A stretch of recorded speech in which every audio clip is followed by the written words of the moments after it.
Good evening, ladies and gentlemen. I think it's about time we should start.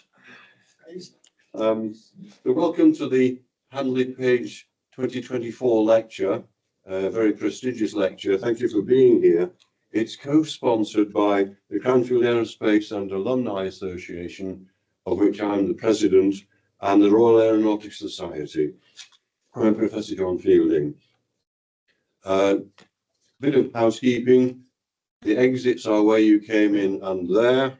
So if there is an emergency, we're not expecting a test of the emergency system. So if it rings, we have to disappear through those doors, and the toilets around the back. I think that's probably have your phones on silent or switched off. So a little bit about this lecture series. The Handley Page lecture is dedicated to the Handley Page company and to Frederick Handley Page in particular. So Frederick was a member of the 1943 Fedden Committee that set up the College of Aeronautics. That was met in 1943. Great vision to look after what was going to happen after the war. And that established the Cranfield College of Aeronautics in 1946. He subsequently served on the College Council and was past president of the Royal Aeronautical Society. He covered both things. He founded the Handley Page company, very prestigious company. One of its most famous aeroplanes was the Handley Page Halifax bomber in the Second World War. I cannot speak too highly of it, except that I work for Avro and my company produced the Lancaster. So there was a little bit of a tension between those two organisations, which probably continued until later on. But nevertheless, a fine company, and we at Cranfield benefited from the last of the Handley Page company aeroplanes, the Handley Page Jetstream. When I was a student back in 1968, Handley Page went bankrupt, the company, and we bought 3 Handley Page Jetstream aeroplanes for a total sum of £30,000. They were just about flyable, but they hadn't got their certification. But we actually did that at Cranfield, so we got a very good deal out of Handley Page. And we've been flying the Jetstreams until we got the Saab aeroplane quite recently. So there is a strong connection with Handley Page. The first lecture was given by the late Duke of Edinburgh, Prince Philip, who was a visitor here, and he came here a number of times. Very acerbic, very intelligent, asked all the nasty questions when he came to Cranfield. And he gave the first lecture on the 21st of May, 1963, and the title was Education for Technology, very relevant. But I'd like now to introduce you to our speaker for the lecture tonight, Dr. Mark Woods. He's the Chief Strategy Officer and Head of the Robotics, Autonomy and AI Group at the Centre for Modelling and Simulation. It's up on the screen here.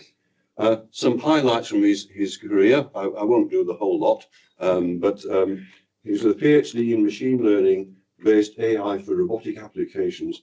Over 20 years deep technical experience as an innovator, leading applied industrial robotics and autonomous systems and artificial intelligence, RAAM. I'm sure we'll talk about that. In space and other markets for the ESA, European Space Agency, the UK Space Agency, Airbus, TAS, Sellafield, and others. So it's quite a wide range of customers. He's led several first-of-a-kind innovation and technology research and maturation RAA programs, including commercial and programmatic aspects across the TRL spectrum, so from across the range of technology readiness in space and non-space applications, including key autonomy elements of ESA's ExoMars rover, which will be Europe's first surface mission to Mars, due to launch in 2028. That'll be exciting, won't it? He also developed and flew the first civil machine learning-based application in low Earth orbit in the European civil space domain. So he's obviously eminently qualified to present this lecture, Expanding the Frontier, the Evolving Role of Robotics, Autonomous Systems and Artificial Intelligence in Space. Mark. Thank you, John. Well, good evening, everyone. It's an absolute pleasure to be here.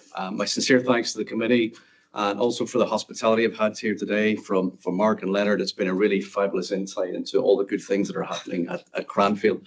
It is, of course, an honour to give the 2024 Handley Page Lecture. As you can tell from that introduction, I'm very much a RAAI person who's been operating in the astro side of aerospace. And correct me if I'm wrong, but I think the last time there was a major talk on the space application side of things was back in 2002 in the lecture series, that is for the Handley Page lecture series, when the late Colin Pillinger gave a talk on Beagle 2, the search for life on Mars. So at the very least, we're due an update, right? I'm due to give you an update. What have we been doing for the last 20 years, basically? That's the summary of this talk. Now, Beagle 2 was, interestingly, it was the first mission that I worked on from an autonomy perspective. Even though we didn't get a chance to go fully operational with Beagle 2, I think it was a hugely impactful mission, both in terms of its ambition, trying to do things differently. And it also kickstarted a focus on robotic exploration of Mars in the UK here as well. And it allowed people like me to kickstart a series of autonomy developments that, as we'll see, have evolved in ways that we couldn't have possibly anticipated at the time. And in a way, that is really the theme of tonight's talk, is that like the art of the possible with this technology and where it might go. So as someone who's involved in RAAI, not just in space, but also in non-space, I think this is going to be an interesting decade for this technical area. I think a lot of interesting things might happen up here.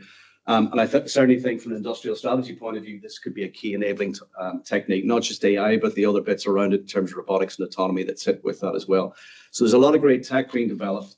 There's a lot of interesting strategic, as we'll see in a moment, strategic and geopolitical drivers that creating a demand signal for this kind of technology, if we can do big and bold things with it. And there is actually a lot of, on the international stage, of bold ambition in terms of what we might do with these things. A lot of people interested in doing some very big projects on this. And I won't sugarcoat this bit. There's also an awful lot of commercial and technical challenges in the industry right now. But actually, I think that's the opportunity. It's the middle of this is where we have the opportunity to do some transformational things if we can attack all of these various bits, because there is a real frustration at the moment that we'd like to go faster. And I think with this technology, we could. So I'm going to take a little bit of a tour. We're going to go on a mini tour of the solar system. We're going to visit Mars, the moon. We're going to look at some orbital applications for RAAI as well. Just to set the context, I will give you a little bit of scope for what I mean by autonomy and AI. I'll not get too heavy into the details, but just to give us a bit of a framework for this evening. And I'll also offer a bit of strategic lens to look at this technique because, well, the application of these techniques, because it does help inform as roboticists and AI practitioners and autonomy practitioners where the sort of drivers come from. And that does actually affect things at the end of the chain as well. We'll start out on Mars, which is where we looked at this for the first time, this contact Mars-based exploration and robotics. We'll look at what makes it hard, what the challenges are, and also what the building blocks that we've developed since the time of Beagle 2. So it's really a bit of an update. And we'll also look at what's changing, what's happening in the future. We'll then move over to the moon, and this is where the strategic thing is interesting because we scale that up and it becomes a little bit different. And we'll look at some of the challenges we've got for lunar exploration, which is very much in focus at the moment, and what the future looks like there. Then we'll briefly touch on some of the orbital challenges. I should say that there's a lot of ground to cover here, as I'm sure you can imagine. So I'm going to selectively illustrate some projects. So I'm sure there'll be many that I'll skip over, but in the interest of time, we'll just pick a few. I will return to a strategic question, which is to achieve all these things, I think we have to make some interesting strategic choices. So I'm going to reference that as well. And then finally, I will return to Colin's question way back when in 2002, the search for life on Mars. Now, clearly, you can tell from my bio, I'm not qualified to answer this question, just to say that up front. But I will give you a roboticist view on the role that robotics has played in that. All right.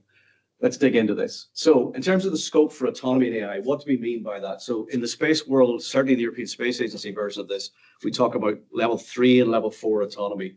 So level 3 is really where, for example, if I was to say, John, I'd like you to pass this phone to somebody, give me a name at the back of the room. Somebody shout out their name.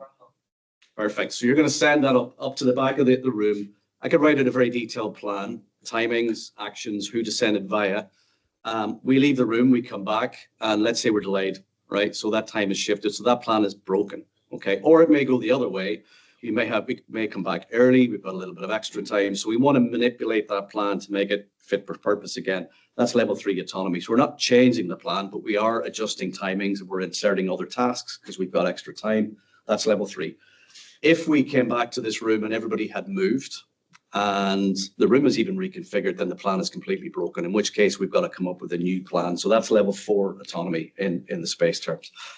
As regards AI and intelligent techniques, so I've been using this diagram for a number of years. And what I used to say was, look, in this area, you've got to have an awful lot of tools in your toolbox, right? You've got to have everything from robotics technologies through to machine vision, different flavors of artificial intelligence. It's important to say that there's obviously a lot of focus on the learning-based versions of AI at the moment, but symbolic AI is also really important. Even expert systems are in there. I used to make a really bad joke about the fact this oval used to be missing, and I'd make a bad joke about the fact we're not expecting to speak to Martians, therefore we don't need NLP. Actually, things have changed again because although we're not, for the record, expecting to speak to Martians, we still are using some of the latest versions of this in the LLM world, in Gen AI and so on, for some other applications. And just as a sort of a sign of how things are moving on, I used to have a very simple diagram to explain the autonomy aspects in some non-space scenarios. Would say, look, we're just trying to cut the cord between mission control and the robot. This is a single prompt Gen AI, but no, it's not that great, but it just shows you this wasn't possible, only a few short years ago. And these kind of techniques are very interesting from a simulation point of view and from a representation point of view as well. So let's go to Mars. Before I go there, I'll just say this. I'm going to use this as a framing device. When we look at uninhabited territories, there's different ways we can explore it. There's the explorers who go there first, that first look at this new place, trying to understand it, map it, and so on. Then we start to shift into a pioneering phase where we're trying to just establish a little bit more presence, right? So that has some implications, and we'll get into that a little bit later. And then we get into the settling phase where it's sustained presence over a long period of time, and then things start to scale up. It's a very different model. So we'll go through each of these in turn for Mars, the Moon, and for the orbital applications. But we will start with Mars, which is still very much in an exploration phase, although starting to just tip into that pioneering bit, and we'll see why in a moment. Okay, let's start with this. Who or what does the business of exploration? Does anybody want to give me a high-level answer? I know it's a bit of a strange question, but any starters? Yes.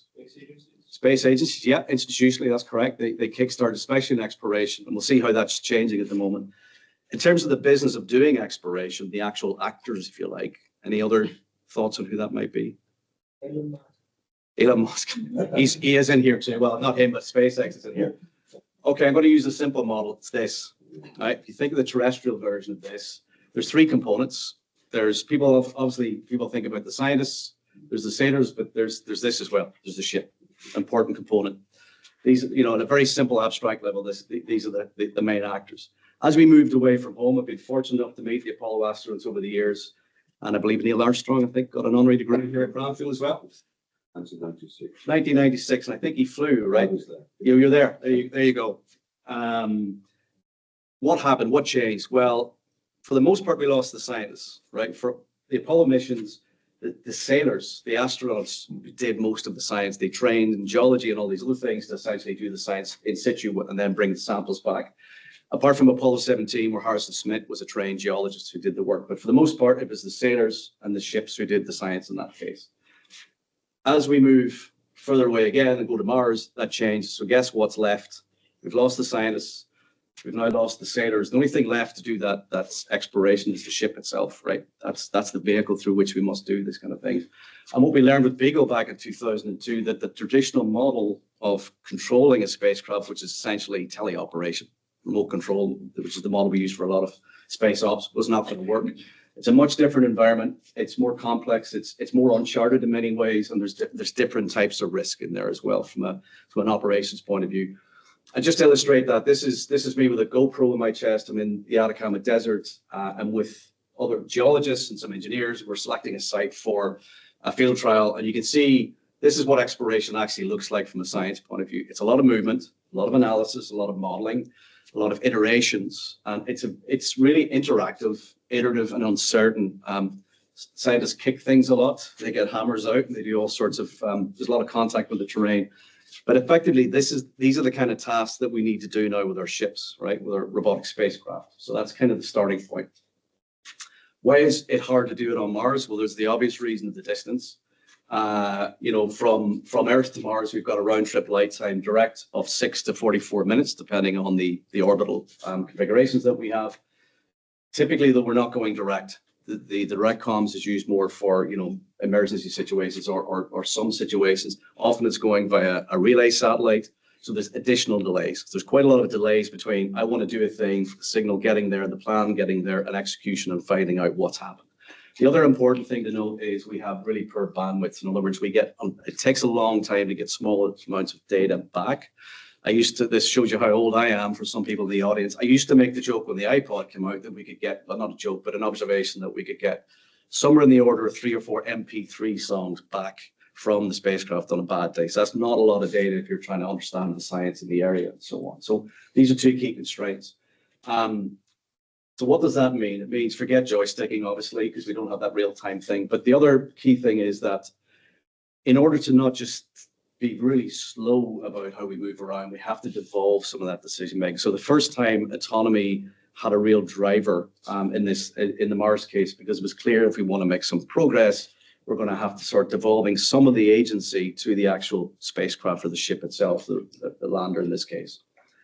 And that's really the starting point for this autonomy journey. There are other engineering challenges we have to think about as well. I mentioned the comms. It's obviously a GPS-denied environment as well, so we don't have PNT in that sense.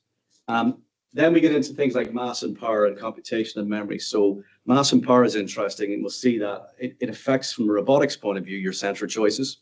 We have to say, well, can we run a LiDAR, for example? So that's a question. And it affects the system trade. Power and computation is interesting if you're interested in using intelligent techniques, even computer vision, not just AI. And again, we'll go for a little test. Does anybody want to know or tell me how many watts do they think is available for a day of Martian operation? So that's to take a vehicle that might be the size of a quad bike, 300 kilograms. It has to drive, it has to heat, it has to run its sensors, computation. Any guesses? I'm not giving you a clue, by the way. Say again? 60. Any advance on 60? Okay. Actually, for one part, you're not far. 20. Okay. Actually, it's 200. It's a luxury. I got 200. What's the problem? It should be easier, right? Actually, though, back to the 60, often there's only a small portion of that 200 that's available for the autonomy piece and for the smart thinking bit, right? The computation. So a lot of the challenges we have in the RAAI spaces for space is not just the development of the techniques. It's how do I squeeze it into a really, low power. So all the time we're at the flight software end, we turn our ideas into actual flight software at Del-C level is how do I make this super efficient and be safe? Computation, next question. Okay, I'll cut to the chase on this one. It isn't very good because these are rad hard boards. We've got about 100 MIPS. Again, if I said the word Pentium, I suspect not many people in the audience would know what I'm talking about, which is probably progress. But just as an order of magnitude, I would say this is what a Mac M1 Pro is probably about 3 orders of magnitude higher in terms of MIPS. It's probably about 1,000 times greater in terms of flops and so on than the devices we use. So really constrained. This really does have a big impact, and this is probably one of the biggest obstacles we have for flying certain types of AI on the space missions. All right, the other thing, and we'll see how this changes, is at the time of Beagle, certainly, and the follow-on XMR, we felt this was a one-shot deal, right? Maintenance is clearly not an option, and that means whatever we send up there has to be pretty robust. So I'm going to just run through the challenge areas that emerged from this, and there's 3 really. The first is what I've just been talking about, really, which is autonomy. There's another one, which is that we have a lot of orbital data that we need to support the missions, but we don't have a lot of experts who can actually process that data. And that turns out that to be a challenge, and we'll look at that in a sec. And then a really important one, to develop all those things, especially number 1, 3, how do you actually develop these concepts in the first place? And the really important bit is how do you do it commercially in a way that's actually economically viable? And this is often what holds back a lot of progress, right? Is the cost of the design, the ConOps, the V&V, is actually quite high. So we've got to think very carefully about how we do this, because this is what will accelerate things. And we'll talk about the role of tools in that in a little while. All right, so what have we been doing since Beagle 2 to address these different things? Let's run through autonomy first. This is the onboard autonomy. I'm going to mention 4 building blocks that we've developed over time. And some of these I'm sure will be familiar to you. So this is responsible for some of the software architecture in the early days for ExoMars. So this is the ExoMars rover mission due to launch in 2028, all being well and be operational in 2030. From an autonomy point of view, this is the very high level stack. There's mission planning. So that's the plan I mentioned earlier, level 3, level 4. There's autonomous navigation. So think self-driving cars on Mars effectively. Science autonomy is an interesting one about trying to detect targets of interest on behalf of the scientists. The fourth one is not so much an autonomy capability, but it's what you do with some of the results from the autonomy. And it's really useful from an ops point of view. I'll go through each of these in turn. So the first one is onboard mission planning. This is a Beagle 2 plan. This was actually the kind of plans that we used while it was in flight and would have been used if it gone operational. And what you're seeing here along the top are a set of procedures for things for Beagle to do with its instruments and when it's on the surface. And the problem I mentioned a little while ago about really the challenge when you get to Mars is when the guys put the plans together, those plans are often out of date. The local state, the state that we get back is not necessarily reflective of the actual state of the platform. So therefore, the plans are often, they break effectively. So this is level 3. We had a lot of discussions with ESOC, so the operations folks at ESA, and the trade-off we came to was level 3 autonomy is about right for a mission like this. There was a nervousness about giving full level 4 autonomy to a lander, given the amount of risk and cost in terms of getting it there. So this felt like to be a really good compromise where we could send up a plan and the lander had enough agency to modify that plan to make it to work without having to phone home, right? So that's the important bit. I'm really pleased to say that I want to shout out to my colleagues at JPL, Steve Chen and Dan Gaines and the folks there, because they have taken an onboard planning concept similar to this, and it's been operational on Mars now for the last year, which is a really fabulous achievement. And the important thing to note here, it's using symbolic AI. And the reason for that is, again, from an ops point of view, you want to know why the robotic, where the autonomy software has made the decision that it has. With symbolic AI, you have that traceability and determinism, right? So you can say, this is why it made that decision. That's not the case with learning-based AI, okay? And that can be a challenge from a V&V point for space. Moving on then to autonomous navigation. And I'm sure if you're involved in some of the autonomy work, I was seeing some of that earlier today in the tour. Three key components here: localization, where am I in the world in 6DoF, mapping, what's around me, at least at 2.5D, and of course then path planning. So I know where I am, something's in the way, plan doesn't work, I need to deviate. I'll not go through all of these, but just give you one example of what we did. And we were having a discussion about calibration. If I leave you with only one thing tonight, especially for those of you on the start of your engineering journey, never forget about calibration. Never forget about calibration. It's probably the thing that breaks many field trials and many experiments when it comes to autonomy, particularly, because often one of the tricks we're using is the relationship between all the different bits of the rover, from the sensor frame of reference to the rover frame of reference to the relative to the absolute. This is really key. And if you get that wrong, then your accuracy starts to drop out. The way we worked out where we were in the world was using a technique called visual odometry. I had a good relationship with Paul Newman's group at the Mobile Robotics group in Oxford at the time. They had a fabulous technique called OVO, which is a VO implementation. We took that and started to test it, and with folks at Oxford started to evolve it. And ultimately, it's ended up at TRL-8. That means it's on the rover as we speak in storage, effectively ready to go to Mars. And that's a component called VisLock, and it's now been looked after by a company called CGI. Previously, SciSys, it's now owned by CGI. And the way that technique worked is pretty simple. We had stereo cameras. I say simple, but we had stereo cameras. And effectively, if I take an image here of Jose like this, and then I move over here, and I take an image again, in a 2D frame, the features of your face will have moved slightly. There's a disparity here, right? And what I can do, because it's in stereo, is I can build a digital model of that, and I can simulate moving the camera around and explore different rotations and translations. And that allows me to recover the rotation and translation that's caused that movement, and that gives me my 6DoF, X, Y, Z, roll, pitch, yaw. So that's how we recover our 6DoF position. And that is really probably one of the most important components on the rover for movement and science and a whole bunch of other things. I'll move on now to science autonomy. So if we drive past a really interesting science target, because of the lack of real-time comms, we won't know it it'll take many days before we get to find that out because of the bandwidth and latency issues I mentioned. And there have been cases on Mars with the JPL operations where it's taken almost a month before they've realized that there was an interesting science target, and then they've had to go back. And in some cases, that might have been a close call because they're making that assessment based on very, very low resolution images. So this is a really interesting use case for autonomy where you want to put some of that agency on the lander or the rover in this case. And we developed techniques to allow you to essentially detect things of interest. We're not saying what it is, but we're saying this looks different. And a lot of it's interesting, science discovery is quite often serendipitous, even in these cases. There was, on the Apollo case, one of the astronauts kicked over some regolith and they uncovered an interesting bit of science. One of the Mir missions, Spirit, had basically a dodgy wheel. They used to drag it along. Exact same thing happened. Some of these discoveries are what they call serendipitous or opportunistic. So these kind of techniques allow us to detect that. And then the final thing is, so what you're looking at here is data from a field trial. This is a robot that was in the Atacama Desert. We were simulating Mars rover operations for ExoMars. This is what the team ultimately would have seen back in Harwell. We had the ops team. And what's happening here is the different sensor inputs are being combined into a digital model of the local terrain. You're seeing GPR, you're seeing high resolution imagery, you're seeing stereo. This is the rover's navigation map or the obstacles it sees and so on. This is wholly dependent on the accuracy of that VO system, though, for this to be useful, because then it's metrically accurate, and that turns out to be important.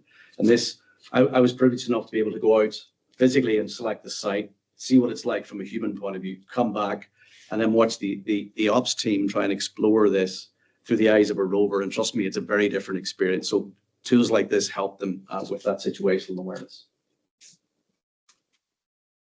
That's the onboard.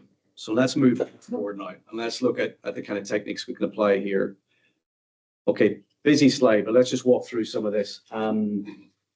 Essentially, when we land a rover on Mars, we got to make sure that it's a good place to put the rover down and it can traverse. So we have a landing ellipse up here in the top left, and roughly, plus or minus, it's an area about the size of Greater London, right? That ellipse might sit within. And the challenge we've got lots of good imagery from orbit, from that high-res imagery in the case of Mars. And we say, we want to know, is this a good place to put a rover? What would the terrain be like? The problem is we've only got a small number of people in the world who can actually make that decision in planetary geology terms. And so what happened around post-ImageNet 2010, 2015, we started to look at deep learning for the first time and said, well, could we use these techniques to essentially help automate the business of classifying these images at scale? The challenge we had, though, was that we didn't have a lot of training data. As you know, a lot of deep learning techniques rely on a lot of well-trained data. We knew we wouldn't get a lot of that because by definition, our experts were pretty scarce resources. What we ended up doing, and this is a collaboration that's still going on now over 3 different businesses, the teams that I led, and we have a great collaboration with the folks at the Open University, Matt Baum and Alexander Barrett and the team up there. What really was interesting with this collaboration is we have autonomy, ML, people who understand the domain. We're doing science autonomy on the rover. We have geologists who are also, obviously, it's a planetary perspective. And that combined domain knowledge was really useful in terms of making this technique work. What we ended up doing was taking around 1,500 Piccadilly Circus-sized, little patches of Mars for an area that big. That's tiny in ML terms. And we used it to successfully train a deep learning model to do this at scale. We were actually pretty surprised with the results. Obviously, it's a pre-trained model, but then we fine-tuned it with these examples and we were getting results like this. So what you're seeing here is an ontology of 15 different classes from a geology traversability point of view. And every pixel here is 30 centimeters on Mars. And every single pixel is being classified according to this autonomy. So as a planner, you could start to look at this terrain and go, these are dunes, this is bedrock, this is a good or bad place to be. Once the training is done, that's the hard part. This kind of inference, so huge images that are many kilometers in size, can be effectively processed in minutes, which is an interesting thing. It's even more interesting when you start to mosaic that lot together. And just to give you a sense of how impactful this was, we took the same model, which was trained for the ExoMars landing site, which is Oxia. We took it and applied it to Jezero Crater, which is where Perseverance, the NASA mission, the latest NASA rover mission, currently is operating. And what you're seeing here on the left is the raw image. the mosaic actually, a big area. On the right is the output of, I think it was a team of 30, I believe, in the NASA geology team over 6 months, and they created that mosaic on the right. There's 5 key classes there. And what you're seeing in the middle is the output from our system called NOAA, which was developed with the OU and the team that I was leading at the time with, at the time, CISIS and ICGI. And this is really interesting because you've got pixel level classification of this is a huge mosaic of terrain. And you can see, I mean, in terms of the correlations, actually, it ends up being quite close, not perfect, but quite close. So this starts to show you the power of being able to use these techniques at scale. It's not perfect, but it certainly gets some of these classes classified really well. So now we move on to the third challenge I mentioned. We talked about onboard autonomy, offboard autonomy. Now, will it work on Mars? And this is really where we get into physical test. One of the challenges we had at the time, which was because we were relying on... How did you choose the terrain categories? The algorithm? That's why we had the geologists on board. Okay. Yeah, so actually it's a great question. I'll come back to that at the end if I may, because that's a super important question.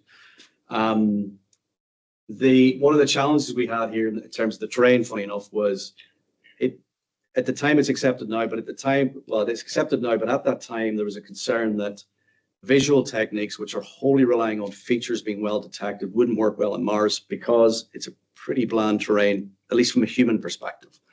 And the simulations really weren't good enough to give us the confidence we needed. So my answer to that at the time was, well, let's go to somewhere on the planet Earth that looks at least very like Mars. And the answer to that was the Atacama Desert, which is the driest place in the world. The key thing from a test point of view is it doesn't have any vegetation. So there's no cheating from an algorithmic point of view. So we took our platforms there and tested them over a period of time. And that ultimately gave us the confidence that these technologies would work well in those kinds of environments.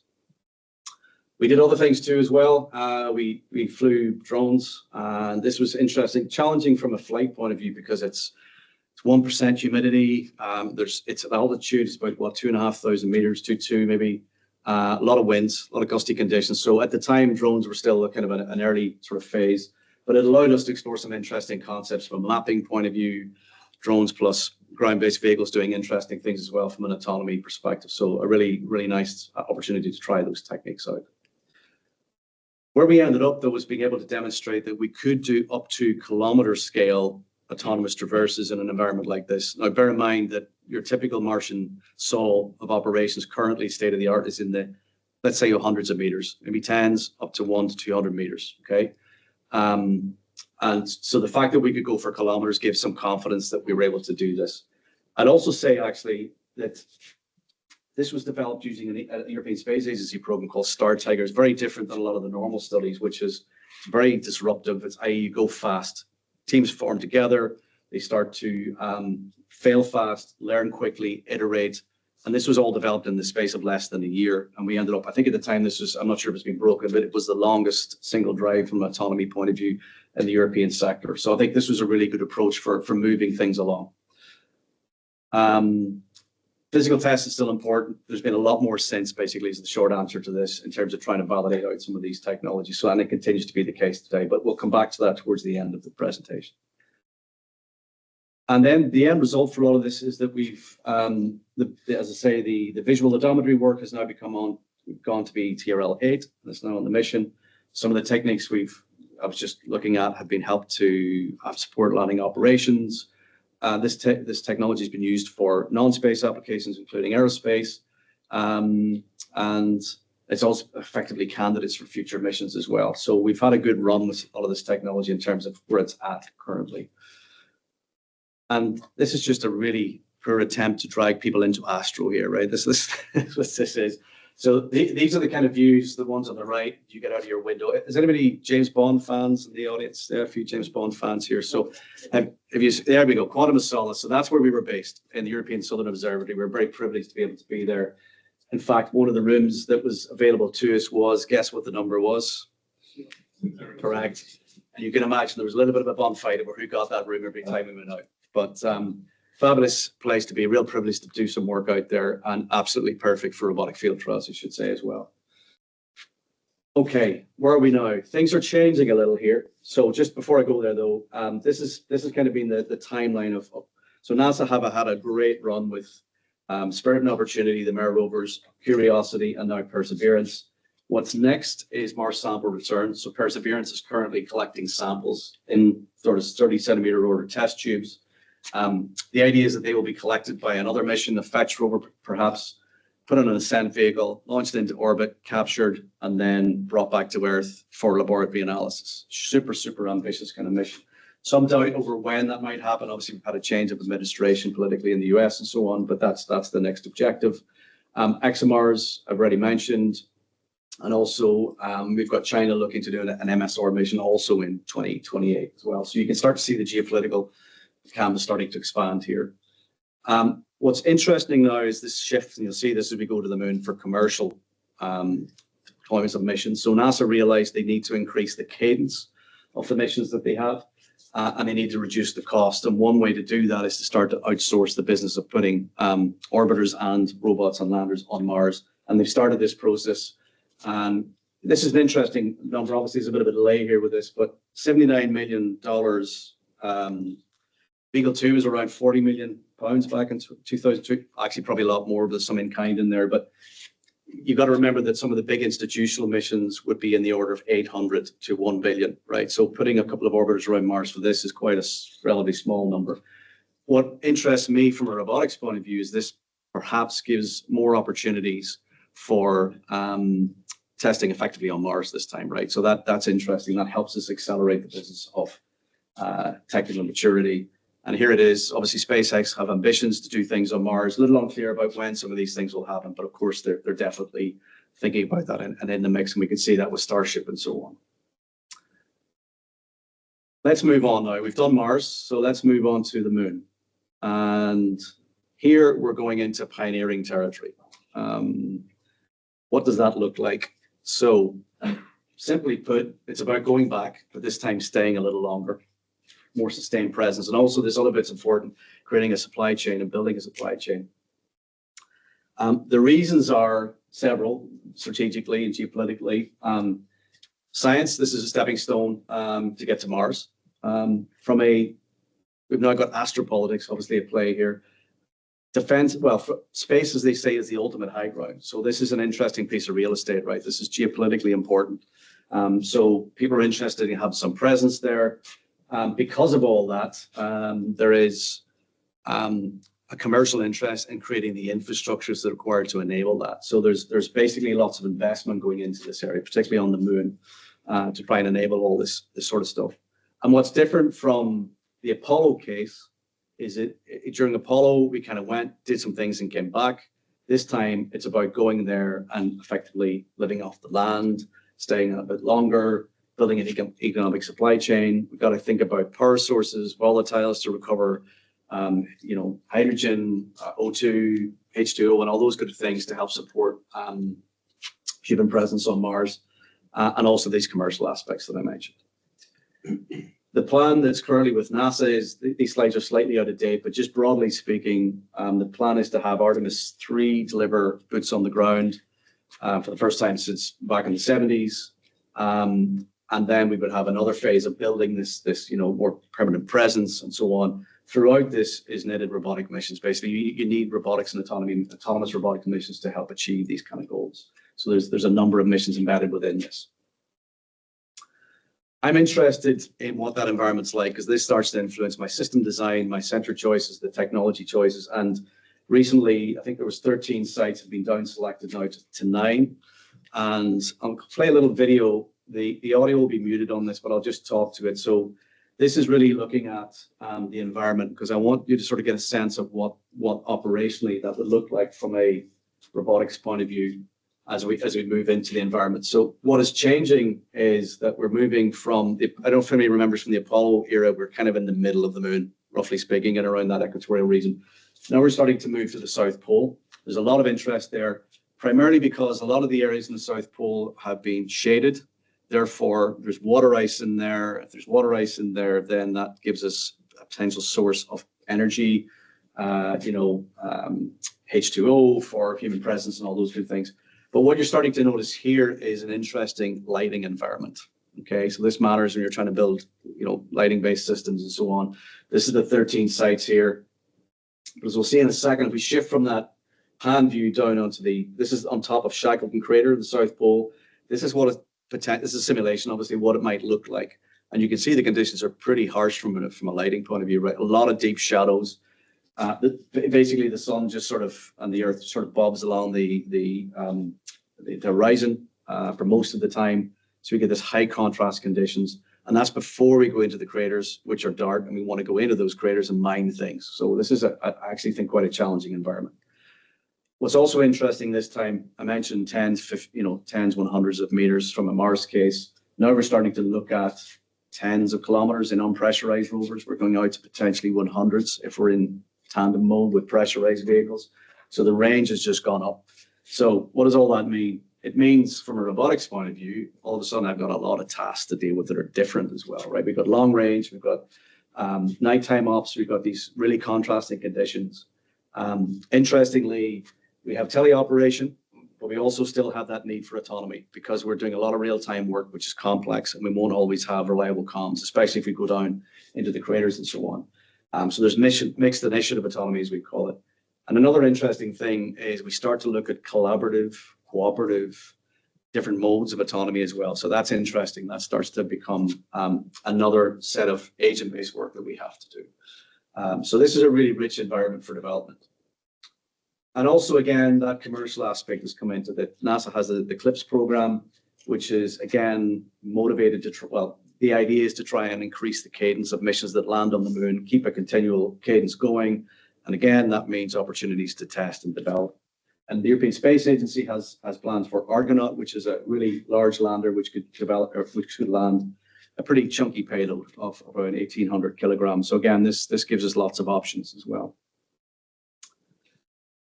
Just going to give you some examples of the kind of work that people are doing on this, just to bring it to life a bit. So this is essentially a habitation module. A few things to notice on this: the solar panels, they're pretty high up, they're pretty tall, and that's because of the low sun angle I mentioned, right? You'll also notice it's got wheels. So those foundational building blocks I mentioned for onboard autonomy, many of those will be needed for this, because this is effectively like a tortoise having to move with its home. This will have to move and chase the resources with time. So this is another interesting feature of how we're starting to shift when we have the humans on board. Another example is CADRE. This is a JPL mission that's ongoing, and here we're into the cooperative types of autonomy I mentioned. So this is using teams of rovers to explore the terrain. Really nice from a planning point of view. You have a lander that may have a big planner. You're getting local situational awareness from the different rovers, combining that information, fusing that information in order to come up with a sensible plan to explore the terrain and so on. So this is a really nice idea and a bit of work. Another example is you've got to dig for resources through the regolith. So here you're starting to look at building excavators, dump trucks effectively. And you're obviously in difficult, challenging conditions from a G point of view. So you've got to balance those out.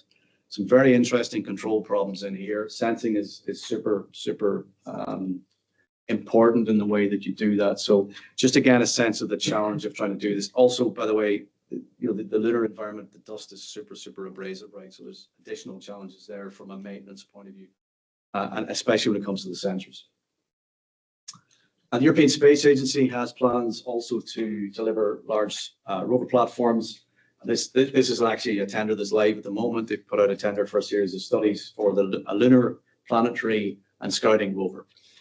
So this is leading up to a large, what they call a medium class rover of 1 to 2 metric tons, which could obviously do some interesting things with that kind of payload. So this is the start of that journey from the European Space Agency's point of view. And again, if you think back to those building blocks I mentioned, the P and the S in that lunar, planetary, and scouting rover, science autonomy, right? You need to be able to understand what's in the terrain, not just from a nav point of view, but from a science interest point of view, and be able to detect that on board. You need to do long range navigation. So those tests we did way back when are now starting to become a lot more relevant. And again, we'll get to this in a second. The way you develop this is super important because of the potential cost. Okay, we've done Mars, we've done the moon. We'll do one more. Very briefly, we'll look at some orbital work. And long story short, it's busy, right? There's a lot going on orbitally at the minute. I'm not going to do it justice here, I have to say that. Clearly, there's a lot of real estate involved in this. But these are just some of the kind of tasks you're seeing here. We've got missions that are including things like ultimately the ISS has to be replaced. There's the gateway that has to go around the moon to support lunar operations on the ground. There's a great concept called space-based solar power, which is trying to build a huge structure in space. We're talking 1.6 to 2 kilometers, giving the kind of energy you might get from a small nuclear power station here on Earth. Massively complex, great project, really ambitious. There's, the whole business of debris, awareness, recovery, refueling, so we can refuel spacecraft in orbit, and on and on. But from a robotics point of view, what does that mean? Well, there's a lot more use of manipulation on arms, which is really good from a Cranfield point of view, because there's some great work going on in that area here. All the other things I've mentioned apply as well. But again, a lot of cooperative work, some really interesting challenges in terms of fleets of robots this time, not just one. Like on Mars, we think about one robot, maybe sometimes two. The moon, we're starting to look at teams. Here, this could be even bigger again. We're scaling up even more. So we're into the settling phase. And then this is a long list of things. The color coding is slightly indicative of the challenge area, but in orbit, the real-time risk is higher for some of the interactions that we've got, right, for docking and all those good things, for capture of debris and of spacecraft. Some things are obviously slightly better. Power and comms, nav processing, potentially even resupply is better. But I think there's a awful lot of challenges in the orbital environment, particularly when it comes to scale.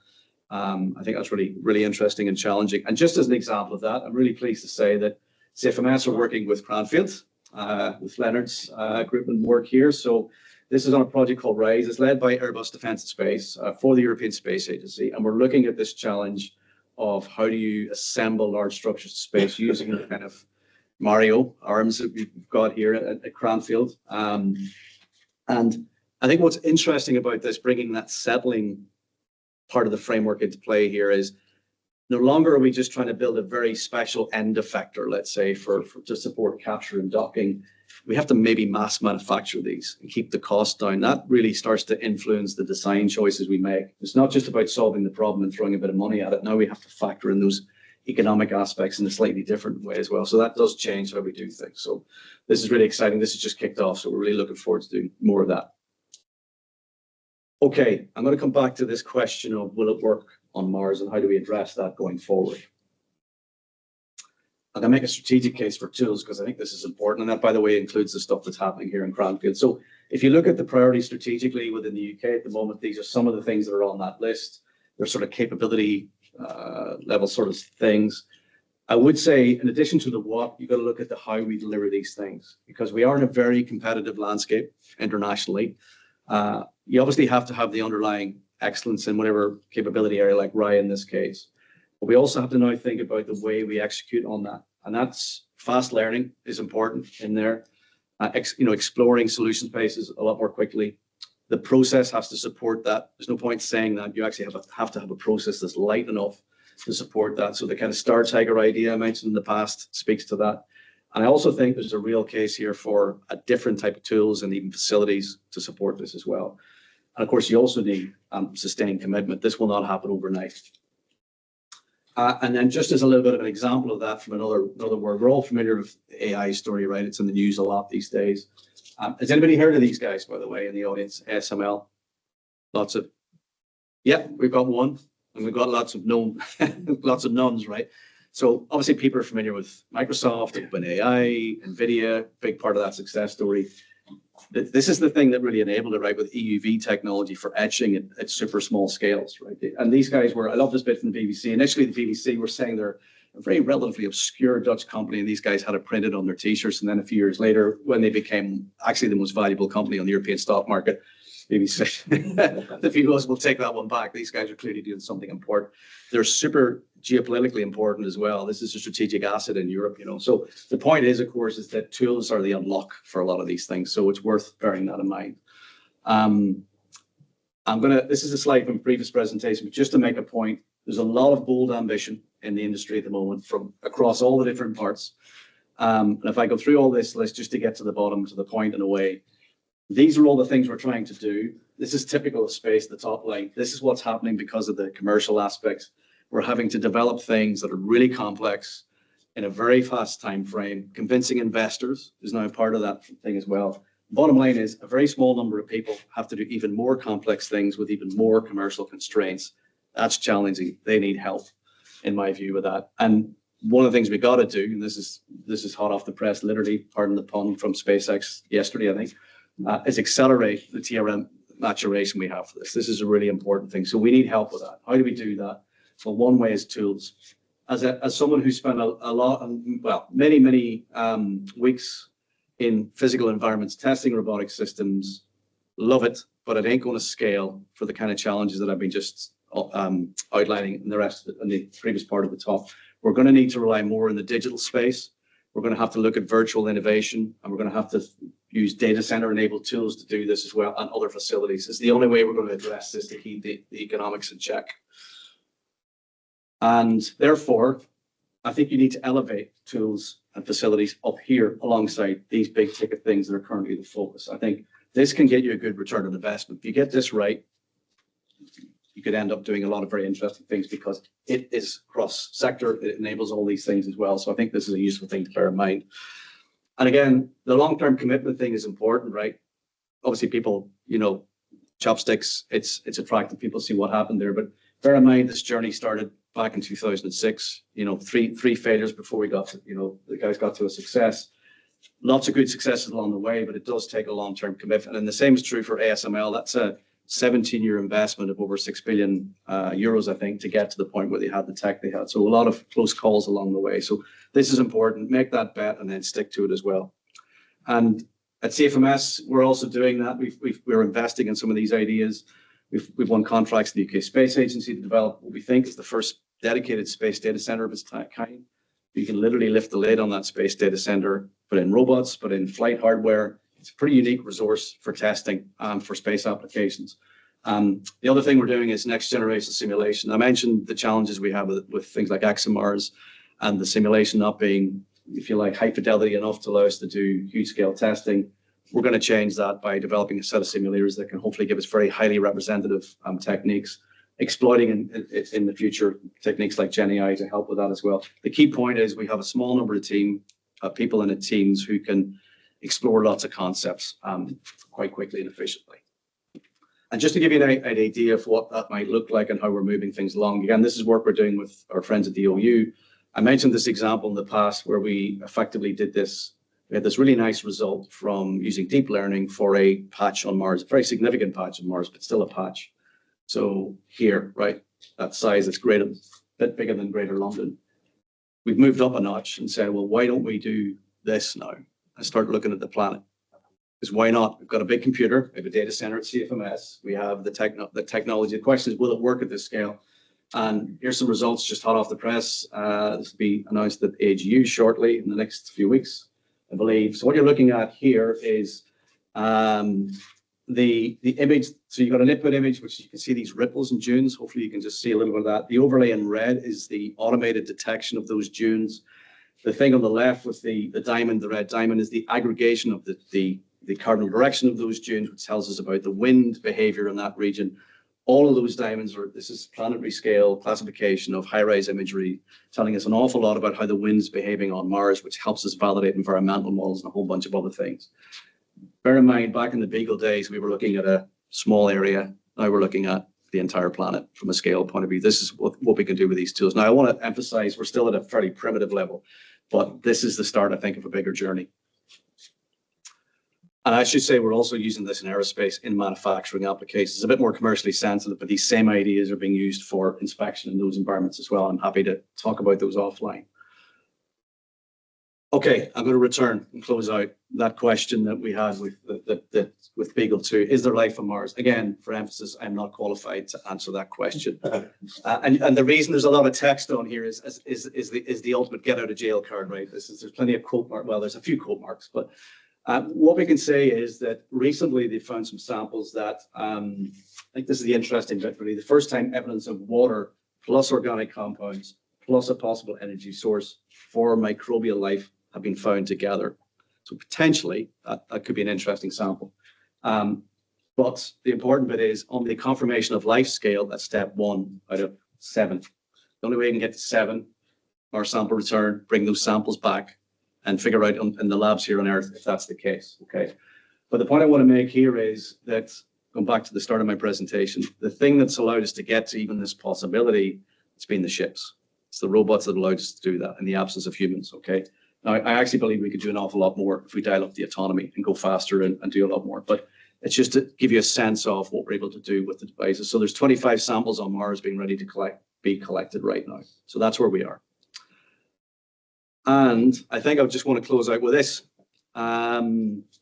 Both these gentlemen, Ali Page, Colin Pillinger, I think speak to the spirit of what I've been talking about today. Two of my favorite quotes, walk on air against your better judgment, Seamus Heaney, a man of, words were obviously important to that man as a Nobel Prize winning poet. And this is on his tombstone. But I think if you're an innovator, this is the job, right? Quite often you're going into places that maybe some others wouldn't. And as William Blake said, what is now proved was once only up here, another part of the day job, right? We have to push on and innovate these ideas. So I would humbly invite us all, no matter what stage we are in our career, to not just be bold, I'd say be even bolder. And if you permit me to say, ad astra, to the stars. Thank you for your time.